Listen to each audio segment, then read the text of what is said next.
What's going on, everybody? Welcome into the Uprise podcast here with me, Tori Jones, and with my co-host Eric Brandt. We finally got Eric Brandt back on the camera.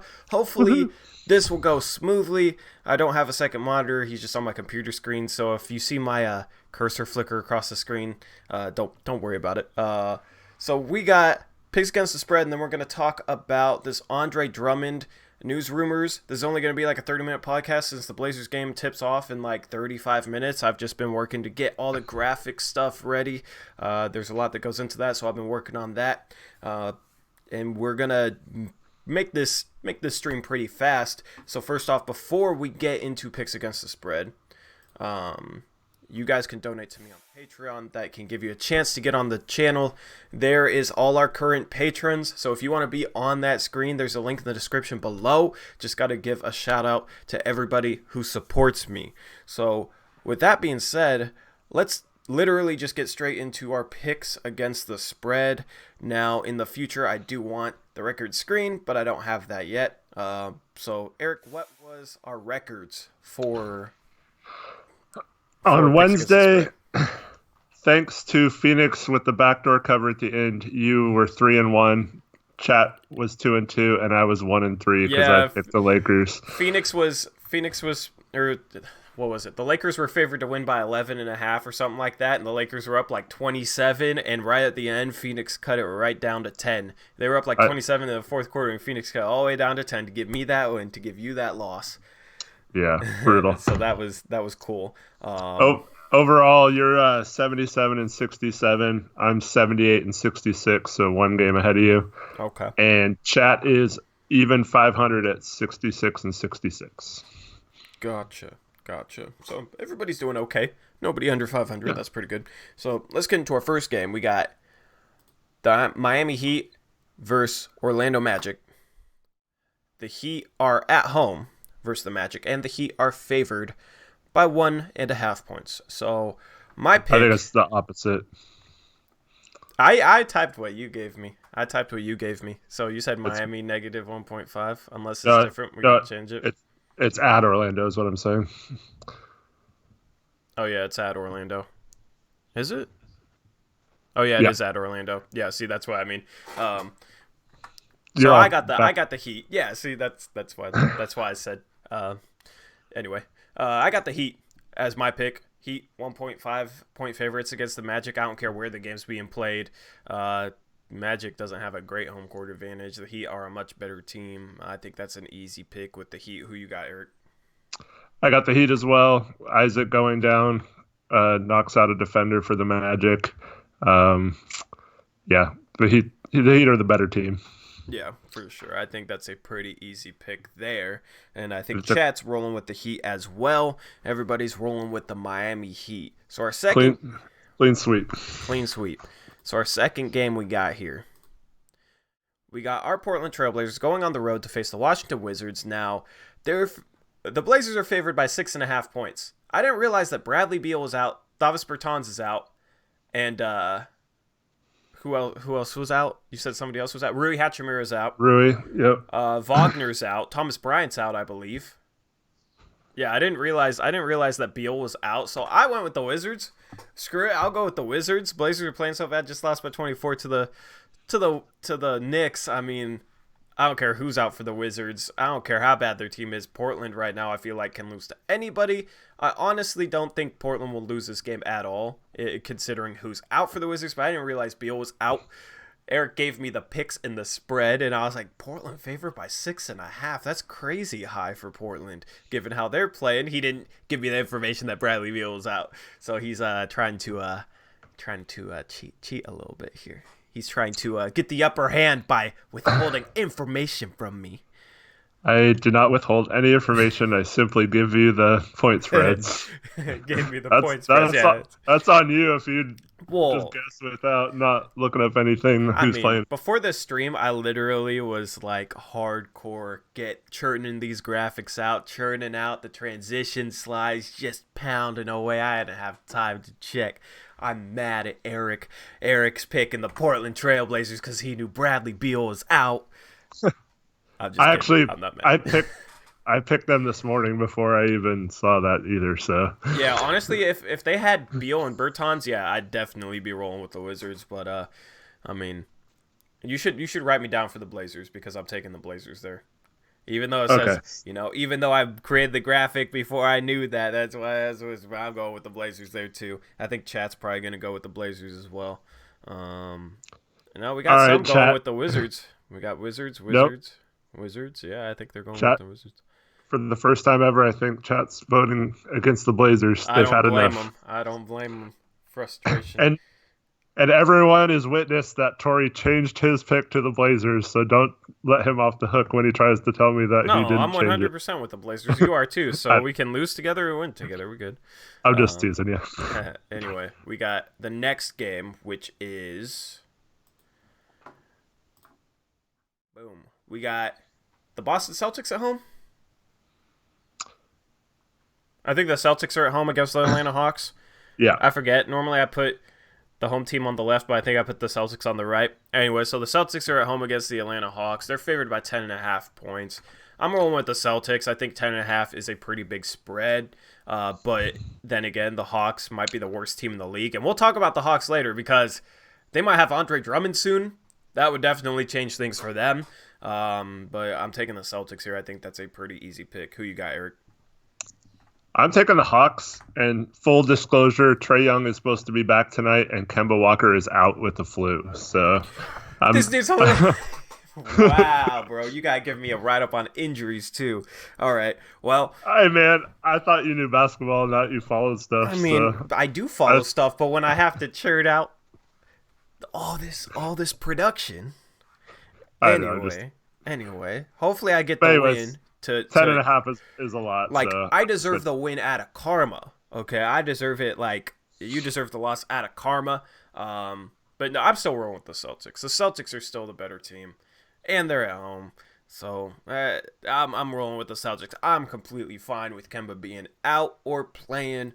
Does not matter to me. Chat, who you going with? We got the Celtics, Boston. We got chat going with Boston. You guys can ask us questions after the segment. We can maybe answer them a little bit before that Andre Drummond segment because I see some questions, but we're rolling right through this picks against the spread segment. So we got chat rolling with the Boston Celtics. Also, chat, if you guys don't know, if you guys win, we'll do some big giveaway for you guys at the end of the year. So that's your guys' motivation for this. Next game we got is the Phoenix Suns going up against the New York Knicks. That game is in Phoenix. The Knicks are on their West Coast road trip. And the Suns are favored by 7.5 points. I'm rolling with the New York Knicks because the Knicks are playing well. Right? This is in Phoenix, right? Correct me if I'm wrong on where this game is being played because I don't. You're right. Okay, yeah. So being played in Phoenix. I was thinking they played the Portland Trail Blazers, so they're on their West Coast trip, but they played the Blazers in New York, so I don't even know what I'm thinking. Anyway, I'm rolling with the Knicks because the Knicks are playing well. The Phoenix Suns just struggled against the Los Angeles Lakers. I think this will be a game that goes right down to the wire. I think that the Knicks they're playing better against Mike Miller. Of course, the Portland Trail Blazers made them look a lot better than they are, but I think 7.5 is a little bit too big of a spread for the Phoenix Suns. So who you got, Eric? I also like the Knicks, and for most of the reasons you just mentioned, Knicks are playing a little better lately with their interim coach, and they're getting 7.5 points. I think it's going to be a close game. Gotcha. So we got pretty even split on this game, but we got, I think, Knicks by 1 or 2. Yep. What's up, War of Mankind? So chat's rolling with the Knicks as well. That's a clean sweep. All three of us picking the same team. Our 5th game of 6 is going to be the Houston Rockets going against the Philadelphia 76ers, and this game is in Houston. The Houston Rockets are favored by 4.5 points. This is going to be a really good game, the best matchup of the night. And I'm along with the Philadelphia 76ers. I think these are two evenly matched teams. I think that the Sixers match up well against the Rockets. You're able to put Ben Simmons on James Harden. I feel like that's one of the better defenders to put on him. And then you're able to put Josh Richardson on Russell Westbrook. I think that's a good matchup for the Sixers. I really like the way the 76ers match up with the Rockets on the defensive end. So I'm going with the Philadelphia 76ers. Rockets might win, but I don't think it will be by more than 4 points. Eric, who you got? I am going with the Rockets. I think they're going to take care of Philadelphia on the road. Hasn't played as well as they have at home. And 4.5 is not too high of a spread, so I think the Rockets get it done. Alrighty, so we differ on that. Do you know who chat's rolling with? Well, when Mello stays says Rockets please lose, it's kind of hard to tell. One, two. Make you do the counting. We'll roll into our very last game we got here. And that is the return of Brandon Ingram, Lonzo Ball to Los Angeles. We got New Orleans in Los Angeles, so it's a rematch between AD and his old team, and then Brandon Ingram, Lonzo Ball, they get to go back. Josh Hart, too, they get to go back to the Staples Center, to that Lakers floor. We got the Lakers favored by 10.5 points, and I got to pull up my pick. Okay, I'm going with New Orleans. I forgot who I picked there. I'm going with New Orleans. 10.5 is a bit. It is a big spread, and I think that Ingram and Lonzo and Josh Hart, I think those guys will play inspired in Los Angeles, returning home. I think this will be a closer game than many people expect. The Suns just played in Los Angeles. They only lost by 10. I think the Pelicans might be just as good as the Suns. The Pelicans are playing better lately. I think this will be a closer game than many people expect. Who are you going with, Eric? I'm also going with the Pelicans since, like you said, 10.5 is high point spread. New Orleans is playing well, just like the Knicks lately. And so I think it'll be a closer game than 10.5. Gotcha. It looks like chat's rolling with the Lakers. Ew. The chat's rolling with the damn Lakers. No, I'm just kidding. So they disagree. We'll see if they can gain a game on us with that one. So anyway, that's our picks against the spread segment. We're going to hop back to the screen, and we're going to talk about this Andre Drummond stuff. Unless if you guys got questions, let's take questions for 5 minutes or so. Then we'll hop into the Andre Drummond stuff, because I saw people asking stuff during picks against the spread, but I'm not really able to focus on chat. So now we can plug into chat. If you guys got any questions for us, I saw you guys asking some.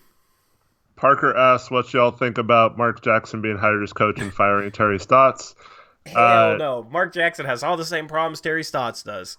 No, thank you. And for like the 20th time on these broadcasts, Terry Stotts is not going to get fired. Yeah. I would be surprised. It's just not happening. It's not even worth talking about replacements, unless you want to talk about like hypothetical directions of the team. But he's not going to get fired. Yeah. You know what's funny about that though is I heard a media member trying to explain that to us. Brian Noe, I listened to the Brian Noe show, and he was talking about how what people who don't like Stotts need to realize is he's not getting fired. He just signed an extension, and people that want to see him gone don't realize that. And it's like, how can you how is those things exclusive or whatever? You know what I mean? Yeah. How you can want him gone and realize that he's not going to get fired. And I even tweeted at him. He didn't reply. It's just like, which is what we've been saying this whole time. Yeah, we've been saying that this whole time, even though we've been on board we can get a better coach than Stotts trade. So it was just funny to hear that. Oh, speaking of someone else's comments, Jason, if you're listening, what's up, man? Shout us out on Twitter. Say hi, man. Jason who? Jason Quick. Jason Quick listens to us or what? I don't know, man. I listened to an interview. He's on 1080 The Fan on Thursdays every week. Yeah. And it was almost verbatim, word for word, many things we said during the post-game show about the complacency, being good after they all got fat extensions and made to the Western Conference Finals, and like every answer he gave was like direct word for word what we had said the night before. That'd be awesome if we had Jason Quick watching us and agreeing with us. That'd be pretty cool. So yeah, if he's watching. I was mostly joking, but it was yeah, for sure. I mean, hey, you never know. I mean, You never know. He's on Twitter. We're on Twitter. We engage with people with large followings, so maybe he came across our Twitter page and came across the channel. I don't know, but that'd be pretty cool. But hey, he's saying the same thing we are, so I feel like that's a testament to us. I mean, obviously he's not an analyst or anything, but he is pretty plugged into the team, as plugged in as any local media member, I think. So if he's repeating it, that's they flat out asked him if, like, despite the injuries, why is this team seemingly not responding to the coaching? Yeah. And he basically said, like, that he notices that too, but doesn't have an answer for why the coaching staff can't get the players to do anything they want them to do. Yeah. And I forgot which one of them mentioned it. This was on primetime, but one of them said it's basically like the players are playing like they don't have a coach, and he agreed with that. So, yeah. I mean, hey, stuff's starting to change in terms of local media, man. I mean, that's pretty much the only time I've ever heard local media kind of going along the same thought process as we have in regards to this team. He doesn't do it very often, but he is one of the few local guys who has asked Stotts like some tough questions sometimes. Yeah. And Stotts just kind of like bristles at them, like, Yeah. Alrighty, so if there's any other questions, you can read them out and answer them if you want. Cody Franklin says, so you guys think Blazers are fat and happy after a Western Conference Finals appearance, but they still have goals beyond Western Conference Finals? They're not. Of course. Yeah. Go ahead. You can answer that. Sorry. They want to win a championship. I'm not saying that. It's just like there's a difference between going into a season and having every game with a chip on your shoulder thinking we have to prove that we're not as bad as we played in the Pelicans series. We can't get swept out of the first round this year. And then you fast forward to this year when it's like, we have injuries. It's not quite the same without Nurk, but we made it to the Western Conference Finals, so we got kind of a pass. So no one will blame us if we lose these games while we're hurt. Like, it's just not the same mentality. You can tell with their effort on the court that they're not playing as hard or with as much urgency as they need to play with. And if anyone can't see that, just go back and watch like pretty much any game this season for 5 minutes, and you can tell. Yeah. They're not playing like it. That's what I was gonna say. They're not playing like they have higher aspirations than the Western Conference Finals. They're not playing like they have aspirations to the playoffs right now. It's easy to sit there and say, okay, well, we made the Western Conference Finals, so now we believe the next step, we can win a championship. We should win a championship. That's different than putting in the work and being accountable and improving enough to take that next step.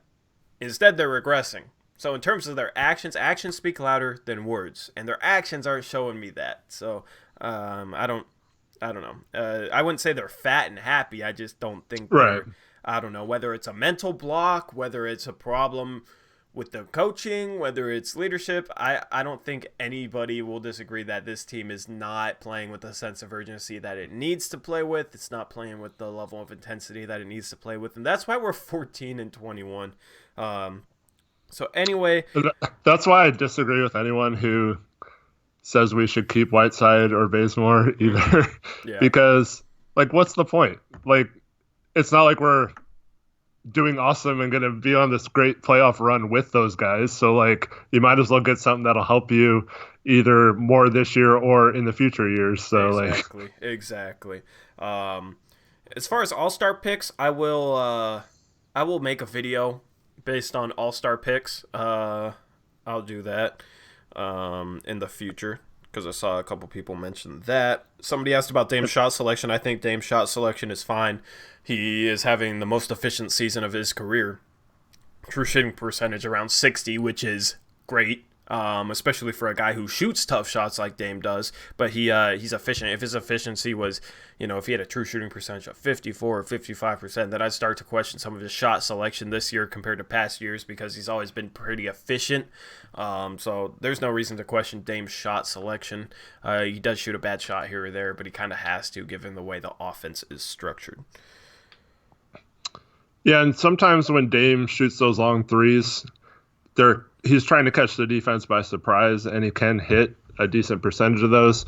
So I never blame him for that. And I think it's different than CJ's shot selection, where CJ sometimes just dribbles until he gets a shot instead of, like, he has his mindset that he's going to shoot no matter what. And Dame's never like that. He drives keeping all his options open. And I don't think people have bad shot selections when they play like that.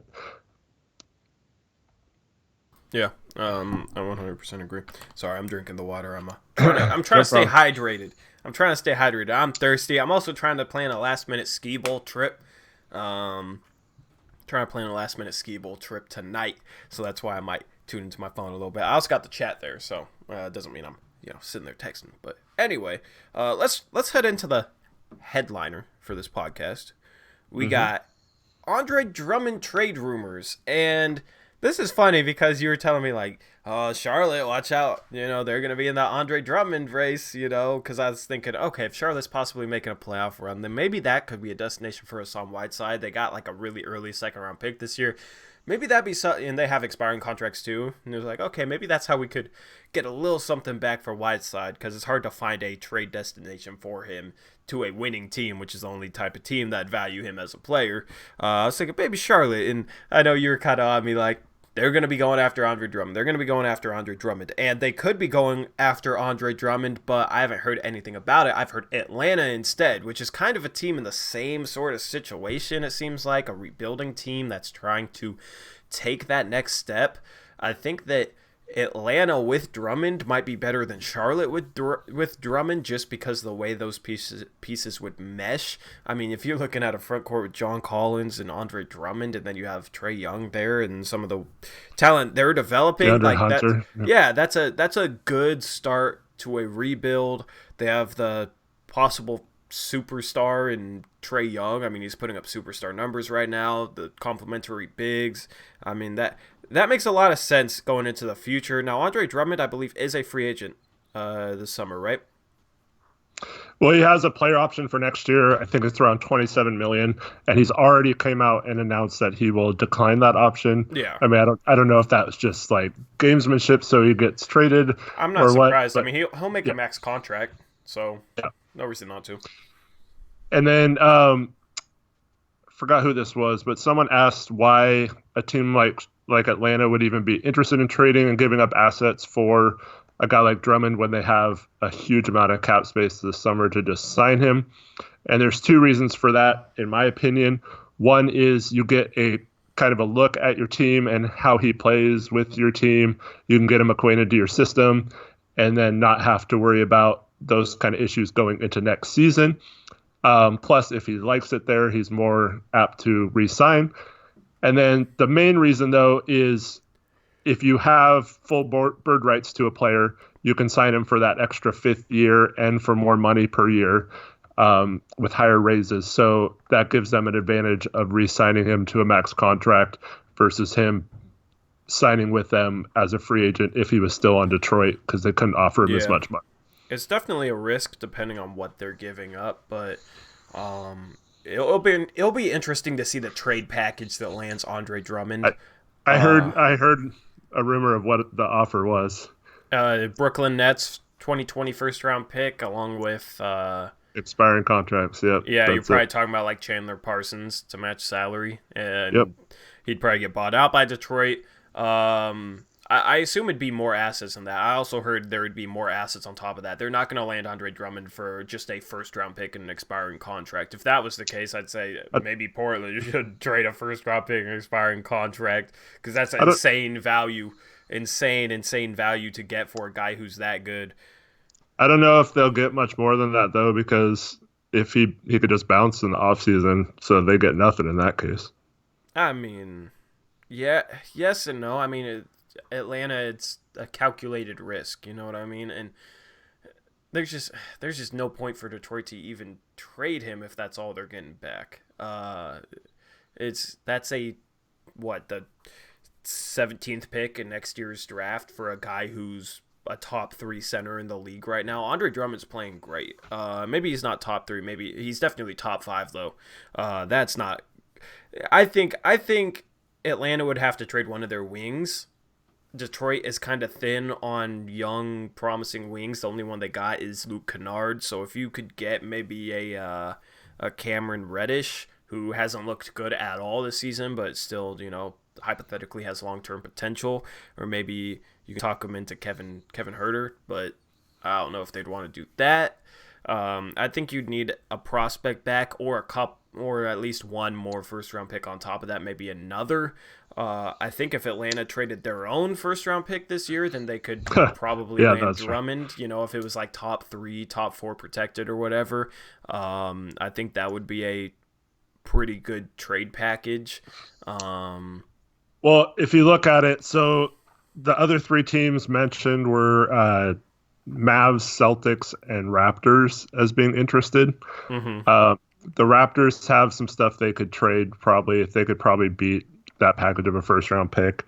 The Celtics, it's the same problem we've talked about with Whiteside. How do you get there without including Gordon Hayward? And that doesn't really make sense for Detroit either. It would probably be a 3-team trade with Hayward going somewhere and for a first-round pick. That's the thing, though. It's like they're not willing to trade Hayward for Hassan Whiteside. For Andre Drummond, though, they might be. That's the thing. They might be. And if you're talking about if you can flip Gordon Hayward to, say, I don't know, the Portland Trailblazers, who are willing to give up a first-round pick for them, and you send that pick to Detroit, and you send, Bazemore or whatever it takes to match Hayward, and you trade expiring contracts to Detroit, maybe you could work out a 3-team trade. But honestly, if they're, if that happens... That's the exact trade you just said was not enough for... No, well, Drummond would be going to Boston. No, I know, but the package that Detroit gets, an expiring contract and a first-round pick, is the same. Well, yeah, Boston would toss in stuff on top of that. I just mean from Portland from Portland to Detroit. I wish I could pull up my screen and show you guys in the trade machine. But if you're talking about Hayward, in a 3-team trade, right? You'd have Boston sending maybe a Romeo Langford, a prospect, a pick, or whatever, to Detroit. And then Hayward to Portland, and then Portland sending expiring contracts and a pick to Detroit. So Detroit would get 2 picks there. We get 2 picks in expirings because they get a pick from Boston, a pick from Portland, if that makes sense. And structure something around that. I just don't think Boston's going to A, give up Hayward, and then B, throw in assets on top of that. I mean, Hayward in a first-round pick, I think, is a good price, considering how many wings they have. I think that's a pretty good price for a center that's that good. Drummond is I think Drummond's a better player than Gordon Hayward. And that you get into Hayward signed there and wanted to play for his old coach and, that type of stuff. That might stop that from happening, the extra stuff. But in terms of just a player-for-player trade, I think that a later first-round pick in Gordon Hayward for Andre Drummond is a good swap, asset and talent-wise, and it makes sense for Boston with the position they're in.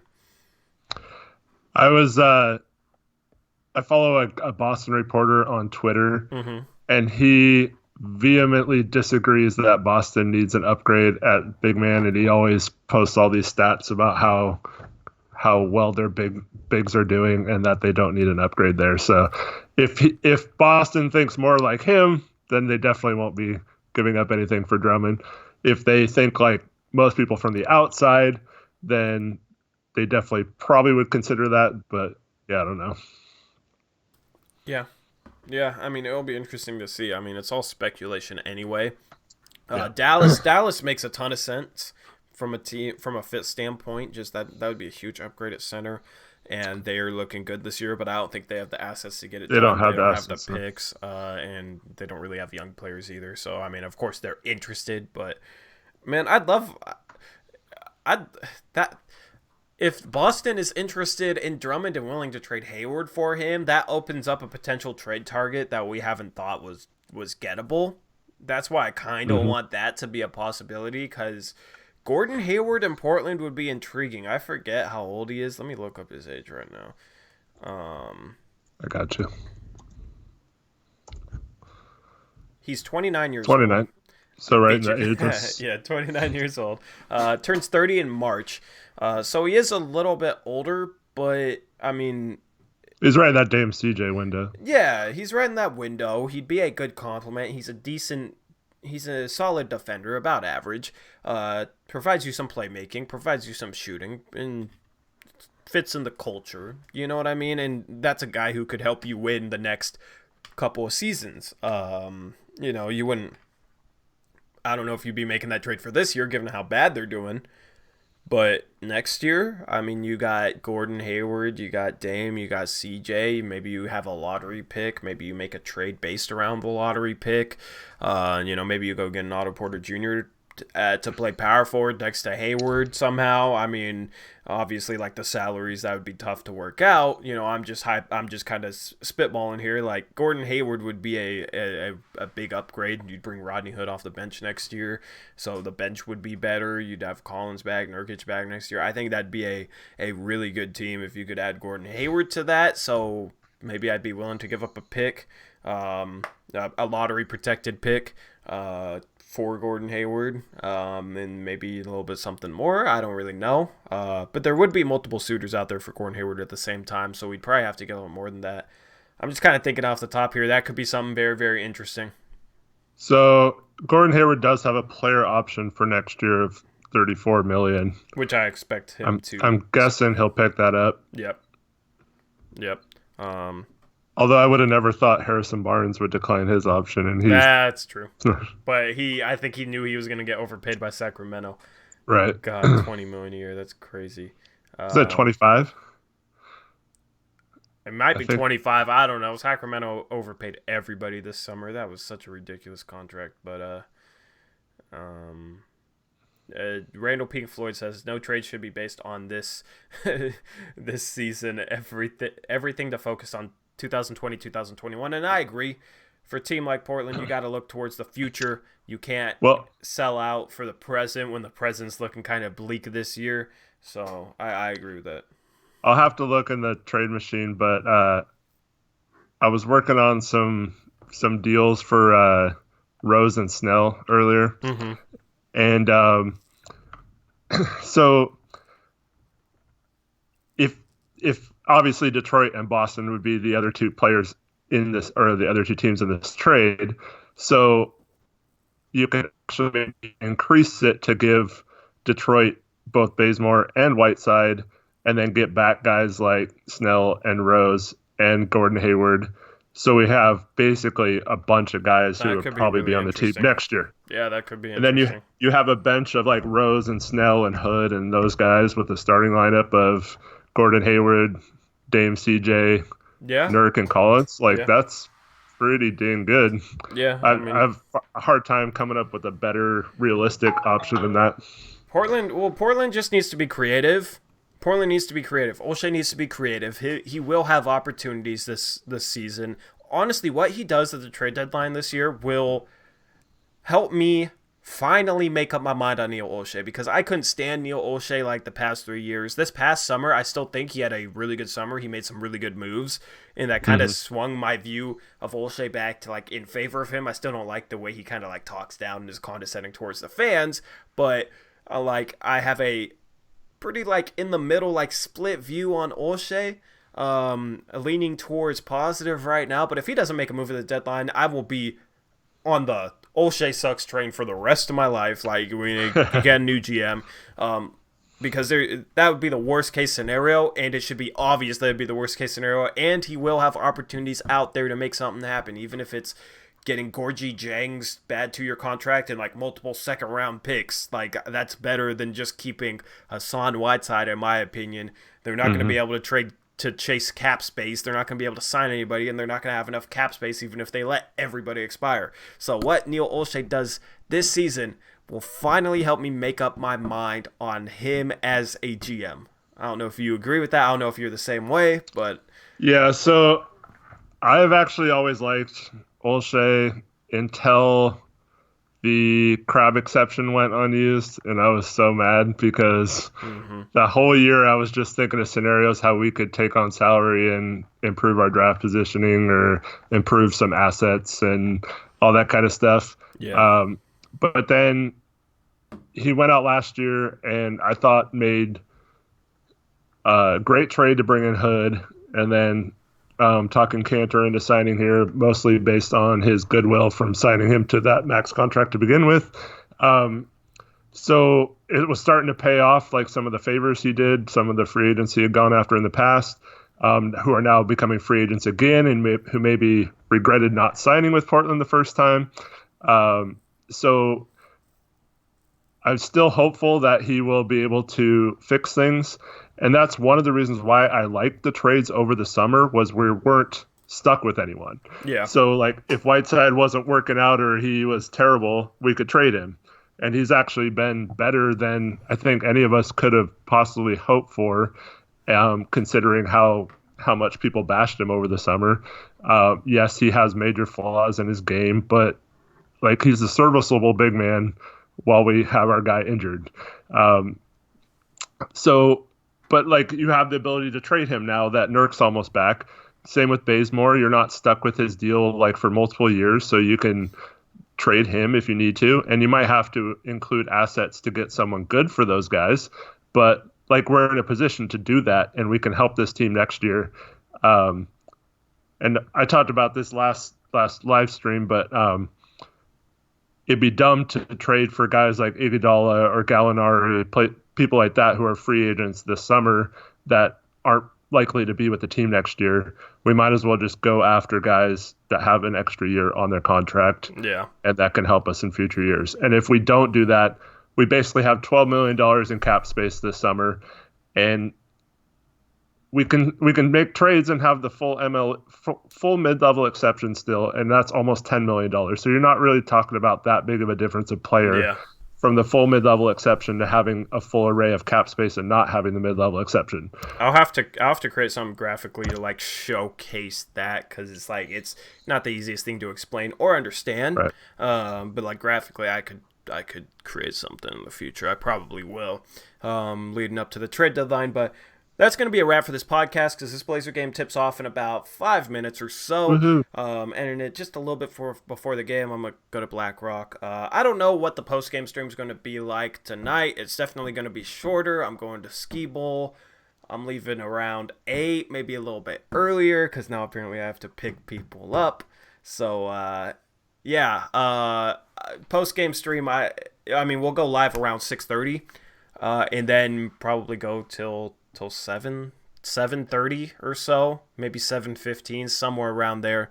So it'll be a 45-minute post-game show. I mean, if the Blazers lose, honestly, if they lose this game with who Washington has out, I don't even know if there will be a post-game show. Eric might not like that, but like, if they lose this game, like, and without, I got stuff that I have to do tonight. I mean, what am I going to say if we lose this game to the Wizards without Bradley Beal, Hachimura, Wagner, Bertans? Like, their best player is literally Isaiah Thomas. Their second best player is Trey Brown Jr.? Like, I don't know who their second best player would be. Pesekniks? A two-way guy? Like, literally, their roster is horrible. Like, that Garrison dude, whatever his name is. Garrison Matthews, that's another two-way guy. Like, their roster is literally a G League roster. This is literally a G League roster. So if we lose this game, I don't know if I'll do a post-game stream. If we win, I'll do a post-game stream just to be positive on a post-game stream for once, because we haven't had much positivity to talk about. How about this? That'd be a good night for you to just run me through how to do it, and then I'll take over. That's going to take just as long as the post-game stream would take anyways, so that'd take 45 minutes anyway. Yeah, it's well, we'll see. We'll see. But anyway, that's wrapping this up, because the game's about to tip off. Hopefully we get this win, I guess, unless you're a fan of tanking, then you're hoping we lose this game. Yeah, that's it. I'll catch you guys later. Thank you guys for tuning in. This is it. Peace out. Go Blazers.